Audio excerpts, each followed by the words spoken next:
আমার একজন ঘনিষ্ঠ লোক আমার একদিন রঙিন টেলিভিশন আনছে কুয়েতের থেকে, ওই বড় সেপটা টেলিভিশনেরই আছে না, এলইডি, এগুলো আইনা বলছে হুজুর 90,000 কিনা পড়ছে, 20,000 কাস্টম লাগছে, এই 1,10,000 টাকা দিয়া এটা আনছে। হুজুর দোয়া করেন, কেমন ডাকাইতাম না কর, তার এটার লাগে আমি দোয়া করতাম।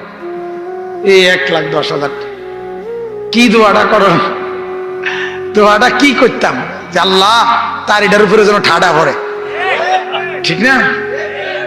আমি দোয়া করছি, আমি ভাই দোয়া করি আল্লাহ তাআলা আপনার এই টিভির মধ্যে যেন কারেন্ট কোনোদিন না যায়, আপনার ঘরের বেড়া বেড়ি ছেলে মেয়ে যেন 24 ঘন্টা টেলিভিশন চাইতে আরে, হ্যাঁ, কোনো অসুবিধা যেন না হয়, জিরজির যেন না করে, ডিস্টার্ব যেন না করে।